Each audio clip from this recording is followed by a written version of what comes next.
Welcome to the third part of active passive learning series. इस सीरीज में हम एक्टिव पैसिव सीख रहे हैं और डिफरेंट सेंटेंसेस को बना के, यानी कि नेगेटिव, इंटेरोगेटिव और सभी तरह के सेंटेंसेस बना के हम ये देख रहे हैं कि हम एक्टिव को पैसिव फॉर्म में कैसे कन्वर्ट कर सकते हैं। सबसे पहले आज हमारा जो टेंस है, जिस पे हम डिस्कस करेंगे, वो है फ्यूचर टेंस। फ्यूचर टेंस में फ्यूचर इंडेफिनिट और फ्यूचर परफेक्ट टेंस को हम पैसिव फॉर्म में कन्वर्ट कर सकते हैं। हम फ्यूचर कॉन्टिन्यूस टेंस को पैसिव फॉर्म में कन्वर्ट नहीं कर सकते हैं, तो ये बात हमने याद रखनी है।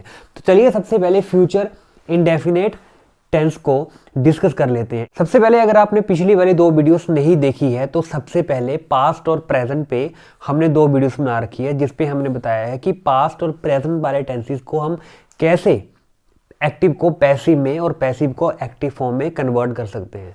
और ये हमारा आज थर्ड पार्ट है, जिसमें हम आज फ्यूचर टेंस के बारे में डिस्कस करेंगे। तो सबसे पहले हमारे पास है फ्यूचर इंडेफिनिट। फ्यूचर इंडेफिनिट में जो रूल्स है, जैसे कि हमने सबसे पहले यही सीखा है कि सब्जेक्ट, वर्ब और ऑब्जेक्ट एक सेंटेंस के पार्ट होते हैं।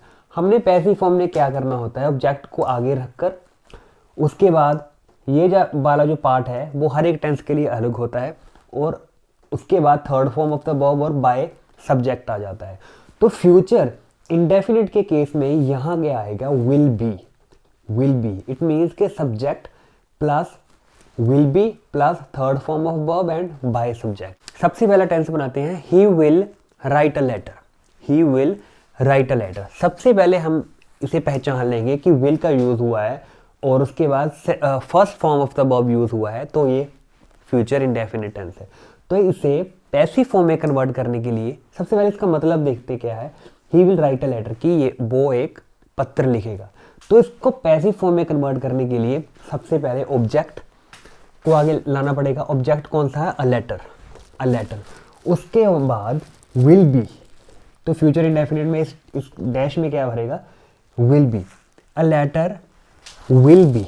उसके बाद third form of verb, write की थर्ड फॉर्म रिटन, और उसके बाद by subject.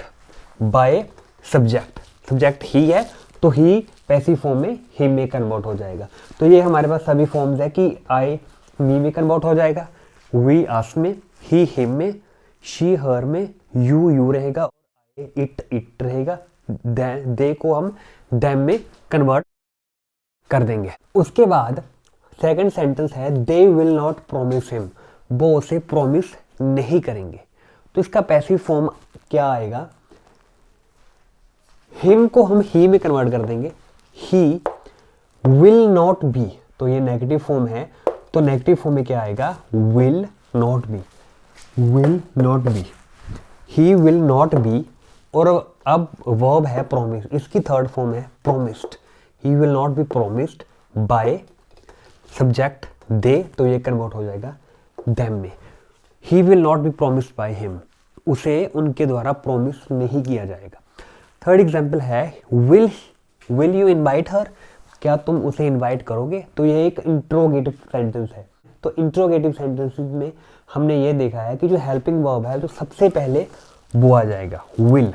Will she be, will her she में कन्वर्ट हो जाएगा। विल शी बी इनवाइट को इनवाइटेड, इनवाइटेड बाय यू, तो सब्जेक्ट ऑब्जेक्ट में कन्वर्ट हो जाएगा, तो यू में ही रहेगा। तो आई होप आपने फ्यूचर इंडेफिनिट टेंस को कर लिया होगा, समझ लिया होगा। तो एक और एग्जांपल ले लेते हैं, I will break this marker. This marker will be broken by me. I will buy a mobile phone. A mobile phone will be bought by me. I will open this book. This book will be opened by me. I will switch on the fan. The fan will be switched on by me. तो switch के साथ on लग गया, तो prepositions है वो verb के साथ अगर लगी एक्टिव फॉर्म में, तो पैसिव फॉर्म में भी वो उसके साथ ही रहेंगी। अब फ्यूचर परफेक्ट टेंस को डिस्कस कर लेते हैं, जिसमें चुका होगा लगता है। He will have finished his work. वो अपना काम कर चुका होगा। विल के साथ अगर हैव लग जाए और थर्ड फॉर्म है, इसका मतलब ये फ्यूचर परफेक्ट टेंस है। तो he will have finished his work, वो अपना काम कर चुका होगा। तो इसमें क्या आएगा, इस डैश में विल हैव बीन आ जाएगा, विल हैव बीन। तो सबसे पहले ऑब्जेक्ट को आगे ले आते हैं, his work will have been, उसके बाद थर्ड फॉर्म, फिनिश की थर्ड फॉर्म, तो फिनिश्ड की थर्ड फॉर्म पहले से ये थर्ड फॉर्म में है, तो यहाँ भी थर्ड फॉर्म में ही आएगा, will have been finished by, subject क्या है, ही, तो बाय ही का हम यहाँ हिम में कन्वर्ट हो जाएगा। सेकंड एग्जांपल है, I will not have made a deal, मैंने एक डील नहीं की होगी, मैं एक डील नहीं कर चुका हूँगा। A deal will not have been made by me। तो आज हमने फ्यूचर इंडेफिनिट और फ्यूचर परफेक्ट टेंस को सीखा कि कैसे पैसिव फॉर्म में कन्वर्ट कर सकते हैं। फ्यूचर परफेक्ट टेंस की एक तो और एग्जांपल्स हम ले सकते हैं। I will have drunk the milk will have been drunk by me. The cat will have killed the mouse will have been killed by the cat। I will have written a story will have been written by me। तो ये हमने कुछ examples की है, कुछ इस video से कुछ वैल्यू मिली तो हिट द लाइक बटन से हमें मोटिवेशन मिलती है। एंड सब्सक्राइब कर लीजिए चैनल को अगर आपने अभी तक चैनल सब्सक्राइब नहीं किया है।